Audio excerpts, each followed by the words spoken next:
have this question about demons.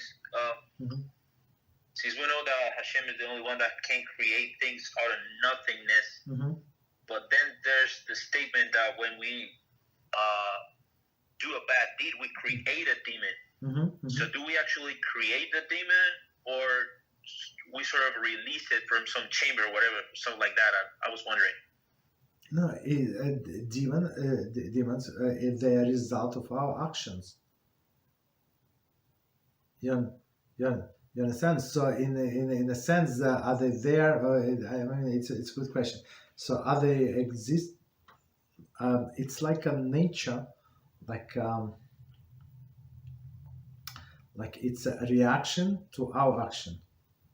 You understand? So it's So if you make a spark, so did you create a spark, right? Or with a lighter, for example.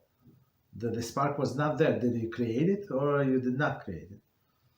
Right. So it's like Hashem, like instill into this laws of nature. This rule: if you use the slider, so the spark is going to come, and flame is going to come. Did you create the flame? Right. Yes. You created flame in some sense, but it was because of the laws of nature. So same is here. So did you create demons? Yet, like this flame. The flame was introduced into the world because of you, same as demons were introduced because of the person's sins. So it's not it's creation, but it's part of the nature, meaning that's how Hashem runs the world. So it's still him.